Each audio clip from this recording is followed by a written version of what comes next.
Hi ಎಲ್ರಿಗೂ ನಮಸ್ತೆ. ಕಲಾ ಕನ್ನಡತಿ ವ್ಲಾಗ್ಗೆ ಪ್ರೀತಿಯ ಸ್ವಾಗತ. ನಾನಿವತ್ತು ನಿಮ್ಮನ್ನು ಒಂದು ಪುಣ್ಯಕ್ಷೇತ್ರಕ್ಕೆ ಕರ್ಕೊಂಡು ಹೋಗ್ತಾ ಇದ್ದೀನಿ. ಸೊ ಅದು ಎಲ್ಲಿರೋದು ಏನು ಎತ್ತ ಅಂತ ನೋಡೋಣ ಬನ್ನಿ. ನಾನು ಭಾನುವಾರ ಬೆಳಗ್ಗೆ ಹೊರಟಾಗ ಬೆಳಗಿನ ಜಾವ 5:30 ಆಗಿತ್ತು. ನಾನು ಟಿಪ್ಟೂರು ರೀಚ್ ಆದಾಗ 9 ಗಂಟೆ ಆಗಿತ್ತು. ಸುಮಾರು 120 ಕಿಲೋಮೀಟರ್ಗಳ ಪ್ರಯಾಣ. ಅದಾದ ನಂತರ ನಾವು ಸುಮಾರು ಒಂದು 10-10:30ಗೆ ಹೊರಟ್ವಿ. ಕೆರಗೋಡಿ ರಂಗಾಪುರ ಅಂತ ಹೇಳಿ ಕ್ಷೇತ್ರ. ಅದು ಇರೋದು ಟಿಪ್ಟೂರಿಂದ 5ರಿಂದ 6 ಕಿಲೋಮೀಟರ್ ಡಿಸ್ಟೆನ್ಸ್ ಆಗುತ್ತೆ. ಅದು ಫಸ್ಟಿಗೆ ಎಂಟ್ರೆನ್ಸಲ್ಲಿ ಸಿಗೋದು ಒಂದು ದೇವಸ್ಥಾನ, ಶಂಕರೇಶ್ವರ ದೇವಸ್ಥಾನ ಅಂತ ಹೇಳ್ಬಿಟ್ಟು. ಅಲ್ಲಿ ಪೂಜೆ ಮುಗಿಸ್ಕೊಂಡು ನಾವು ಮುಂದಕ್ಕೆ ಹೊರಡಬೇಕು. ಅಲ್ಲಿ ದೇವಸ್ಥಾನ ನೋಡಲಿಕ್ಕೆ ಹೋದಾಗ ಮೊದಲು ಸಿಕ್ಕಿದ್ದು ಶಂಖಪುಷ್ಪ ಅಥವಾ ಲಿಂಗಪುಷ್ಪ ಅಂತ ಹೇಳ್ತಾರಲ್ಲ, ಆ ಹೂವಿನ ಗಿಡ. ಮಧ್ಯದಲ್ಲಿ ಲಿಂಗ ಇರುತ್ತೆ, ಮೇಲ್ಗಡೆ ಅದು ಹಾವಿನ ಹೆಡೆ ಥರ ಇರುತ್ತಲ್ಲ, ಆ ಥರದ್ದು ಒಂದು ವಿಶೇಷವಾದ ಹೂವು.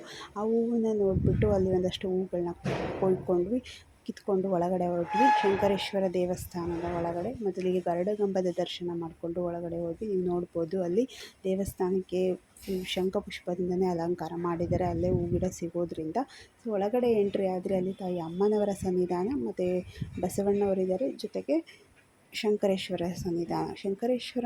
ಶಂಕರೇಶ್ವರ ದೇವಸ್ಥಾನದಲ್ಲಿ ದರ್ಶನ ಮಾಡಿಕೊಂಡು ಆಚೆ ಪ್ರದಕ್ಷಿಣೆ ಮಾಡಲಿಕ್ಕೆ ಬಂದರೆ ಅಲ್ಲಿ ನಾಗರಕಲ್ಲುಗಳ ಪ್ರತಿಷ್ಠಾಪನೆ ಮಾಡಿದರು. ಸೊ ಅಲ್ಲಿ ನಾಗರಕಲ್ಲುಗಳನ್ನು ಏನಕ್ಕೆ ಪ್ರತಿಷ್ಠಾಪನೆ ಮಾಡಿದ್ದಾರೆ ಅಂದರೆ, ಅಲ್ಲಿ ಈ ನಾಗರ ದೋಷ ಇರೋರು ಹರಕೆ ಮಾಡ್ಕೊಂಡಿರ್ತಾರೆ. ಅವರ ದೋಷ ಮುಕ್ತರಾದಮೇಲೆ ಅಲ್ಲಿ ನಾಗರಕಲ್ಲನ್ನ ಪ್ರತಿಷ್ಠಾಪನೆ ಮಾಡ್ತೀವಿ ಅನ್ನೋದು ಹರಕೆ ಆಗಿರುತ್ತೆ. ಹಾಗಾಗಿ ಅಲ್ಲಿ ಪ್ರತಿಯೊಬ್ಬರು ದೋಷ ಇರ್ತಕ್ಕಂಥವ್ರು ಯಾರು ಹರಕೆ ಮಾಡ್ಕೊಂಡಿರ್ತಾರೆ ಅವರೆಲ್ಲ ಸ್ಥಾಪನೆ ಮಾಡಿರೋ ನಾಗರಕಲ್ಲನ್ನು ದೇವಸ್ಥಾನದ ಸುತ್ತ ಅಲ್ಲಿ ವರಾಂಡದಲ್ಲಿ ಇಟ್ಟಿದ್ದಾರೆ, ಹೊರಗಡೆ ಪೂರ್ತಿ. ಅದಾದ ನಂತರ ಶಂಕರೇಶ್ವರ ಸ್ವಾಮಿ ದೇವಸ್ಥಾನದ ದರ್ಶನ ಮಾಡಿದ ನಂತರ ನಾವು ಹೊರಟದ್ದು ನೆಕ್ಸ್ಟ್ ಗುರು ಪರದೇಶಿ ಕೇಂದ್ರ ಸ್ವಾಮೀಜಿಯವರ ಮಠ ಇರೋದು ದೇವಸ್ಥಾನದಿಂದ ಸುಮಾರು ಒಂದು ಅರ್ಧ ಕಿಲೋಮೀಟರ್ ಆಗುತ್ತೆ. ಮಠದ ಒಳಗಡೆ ಎಂಟ್ರಿ ಆದ ತಕ್ಷಣ ಬಹಳ ವಿಶಾಲವಾದಂಥ ಒಂದು ಜಾಗದಲ್ಲಿ ಪಾರ್ಕಿಂಗ್ ವ್ಯವಸ್ಥೆ. ಅದಾದ ನಂತರ ನಾವು ದೇವಸ್ಥಾನದ ಒಳಗಡೆ ಹೋಗಬೇಕು. ಗಾಡಿಯನ್ನು ಪಾರ್ಕ್ ಮಾಡಿದ ನಂತರ ಅಲ್ಲಿ ಪೂಜೆಗೆ ಅಂತ ಹೋಗಬೇಕಿತ್ತು. ಪೂಜೆಗೆ ಅಂತ ಹಣ್ಣು ಕಾಯಿನ ತೊಗೊಳ್ಳಿಕ್ಕೆ ಹೋದ್ವಿ. ಅಲ್ಲಿ ಹಣ್ಣು ಕಾಯಿ, ಕರ್ಪೂರ, ಬಾಳೆಹಣ್ಣು ಎಲ್ಲನೂ ತೊಗೊಂಡಾದ ನಂತರ ಒಳಗಡೆ ಹೋಗಬೇಕು. ಇಲ್ಲಿ ವಿಶೇಷತೆ ಏನು ಅಂತಂದರೆ ವಿಶೇಷವಾಗಿ ಅಮಾವಾಸ್ಯೆಯಲ್ಲಿ ಪೂಜೆ ತುಂಬ ಚೆನ್ನಾಗಿ ನಡೀತದೆ. ಅಮಾವಾಸ್ಯೆ ಕಟ್ಲೆ ಅಂತ ಮಾಡ್ತಾರೆ. ಅಮಾವಾಸ್ಯೆ ದಿನ ಸಾಕಷ್ಟು ಜನಗಳು ಬರ್ತಾರೆ. ನಾವು ಕೂಡ ಹೋಗಿದ್ದು ಅಮಾವಾಸ್ಯೆ ದಿನವೇ ಹೋಗಿದ್ವಿ. ನಾವು ಹೋಗಿದ್ದು ಮೊದಲನೇ ಸಲ. ಇಲ್ಲಿ ಏನಂತಂದರೆ, ಇಲ್ಲಿ ಏನು ಹಿಂದೆಯಿಂದ ಗುರುಗಳ ಪರಂಪರೆ ಹೊಂದಿದೆ, ಆ ಎಲ್ಲ ಗುರುಗಳಿಗೂ ಬೇರೆ ಬೇರೆ ಪ್ರತ್ಯೇಕವಾಗಿ ಗದ್ದಿಗೆಗಳನ್ನು ಮಾಡಿದ್ದಾರೆ. ಆ ಗದ್ದಿಗೆಗಳನ್ನು ದರ್ಶನ ಮಾಡಿಕೊಂಡು ಮುಂದೆ ಹೋಗೋದು. ಸೊ ಆ ಗದ್ದಿಗೆಗಳ ಮಧ್ಯೆ ಉದ್ಯಾನವನದ ಥರ ತುಂಬ ಚೆನ್ನಾಗಿ ಮಾಡಿದ್ದಾರೆ. ಗಿಡ ಮರಗಳನ್ನು ಬೆಳೆಸಿದ್ದಾರೆ, ತುಂಬ ಸ್ವಚ್ಛವಾಗಿದೆ. ಇದು ನಾವು ಹೋಗಿದ್ದು ಮೊದಲನೇ ಮೂಲ ಗುರುಗಳ ಗದ್ದಿಗೆ ಅಂತ ಹೇಳ್ತಾರೆ ಇದಕ್ಕೆ. ಅದೇನು ನೋಡ್ತಾ ಇದ್ದೀವಿ ಅದೆಲ್ಲ ಬೆಳ್ಳಿಯಿಂದ ಮಾಡಿರ್ತಕ್ಕಂಥದ್ದು. ಮೂಲ ಗುರುಗಳ ಗದ್ದಿಗೆಗೆ ದರ್ಶನ ಮಾಡಿಕೊಂಡು ನಾವು ಮುಂದೆ ಹೊರಟ್ವಿ. ಹೀಗೆ ಸಾಕಷ್ಟು ಗದ್ದಿಗೆಗಳ ದರ್ಶನ ಮಾಡಬೇಕು. ಇಲ್ಲಿ ವಿಶೇಷವಾಗಿ ಈಗ ಪ್ರಸ್ತುತ ಇರ್ತಕ್ಕಂಥ ಗುರುಗಳು ಬಹಳ ವಿಶೇಷವಾಗಿ ಅವರು ಏನು ಹೇಳ್ತಾರೆ ಅದ್ರ ಪ್ರಕಾರ ಆಗುತ್ತೆ ಅನ್ನೋದು ನಂಬಿಕೆ ಇಲ್ಲಿ. ಆದ್ದರಿಂದ ಇಲ್ಲಿ ಅಮಾವಾಸ್ಯೆ ಕಟ್ಲೆ ದಿನ ಮಾತ್ರ ಗುರುಗಳು ಇಲ್ಲಿ ದರ್ಶನಕ್ಕೆ ಸಿಗೋದ್ರಿಂದ ಅಮಾವಾಸ್ಯೆಯಲ್ಲಿ ವಿಶೇಷವಾಗಿ ಇಲ್ಲಿ ಸಾಕಷ್ಟು ಜನ ಬರ್ತಾರೆ, ಬಂದು ಇಲ್ಲಿ ಪೂಜೆಯನ್ನು ಸಲ್ಲಿಸ್ತಾರೆ. ಇಲ್ಲಿ ಪ್ರತಿದಿನವೂ ಸಾಕಷ್ಟು ಜನ ಬರ್ತಾರೆ, ಆದರೆ ಅಮಾವಾಸ್ಯೆ ದಿನ ವಿಶೇಷವಾಗಿ ಜಾಸ್ತಿ ಜನ ಬರ್ತಾರೆ. ನಾವು ಕೇಳಿದ್ವಿ, ಊರಿಗೆ ಹತ್ರನೇ ಇದೆ ನಮಗೆ, ಬಟ್ ನಾವು ಯಾವತ್ತೂ ಹೋಗಿರಲಿಲ್ಲ.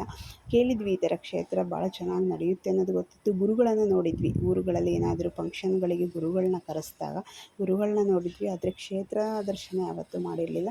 ಇಲ್ಲಿ ಇನ್ನೊಂದು ಗುರುಗಳ ಗದ್ದಿಗೆ, ಅಲ್ಲಿ ದರ್ಶನ ಮಾಡಿಕೊಂಡು ಅಲ್ಲಿ ಬಸವಣ್ಣವರ ಪಾದಗಳಿಗೆ ನಮಸ್ಕಾರ ಮಾಡಿಕೊಂಡು ಅಲ್ಲಿ ಗದ್ದಿಗೆ ನಾವು ಪೂಜೆಯನ್ನು ಸಲ್ಲಿಸಿ ಮುಂದೆ ಹೊರಟ್ವಿ. ಇಲ್ಲಿ ಅಮಾವಾಸ್ಯೆ ಆಗಿದ್ದರಿಂದ ಸಾಕಷ್ಟು ಜನಗಳು ಬಂದಿದ್ದರು. ಅಲ್ಲಿ ಸಮಯದಲ್ಲಿ ನಮಗೆ ಈ ಥರ ಕ್ಷೇತ್ರಗಳು ನಮ್ಮ ಅಕ್ಕಪಕ್ಕನೇ ಇದ್ದರೂ ನಮಗೆ ಗೊತ್ತಾಗಿರಲ್ಲ, ನಾವು ಹೋಗಿರಲ್ಲ, ನೋಡಿರಲ್ಲ. ಅದು ಅನಿರೀಕ್ಷಿತವಾಗಿ ಇವತ್ತು ಹೋಗೋಂಥ ಸಮಯ ಕೂಡ ಬಂತು. ಹೋದ್ಮೇಲೆ ಅನ್ನಿಸ್ತು ನಿಜಕ್ಕೂ ಬಹಳನೇ ಚೆನ್ನಾಗಿದೆ ಅಂತೇಳಿ. ಇಲ್ಲಿ 3ನೇ ಗುರುಗಳು, 4ನೇ ಗುರುಗಳು ಅಂತೇಳಿ ಅಲ್ಲಿ ಎಲ್ಲ ಗುರುಗಳಿಗೂ ಕೂಡ ವಿಶೇಷವಾಗಿ ಗದ್ದಿಗೆಗಳಿದೆ. ಅದು ಗದ್ದಿಗೆಗಳಾದಮೇಲೆ ಸ್ವಲ್ಪ ರುದ್ರಾಕ್ಷಿ ಮತ್ತು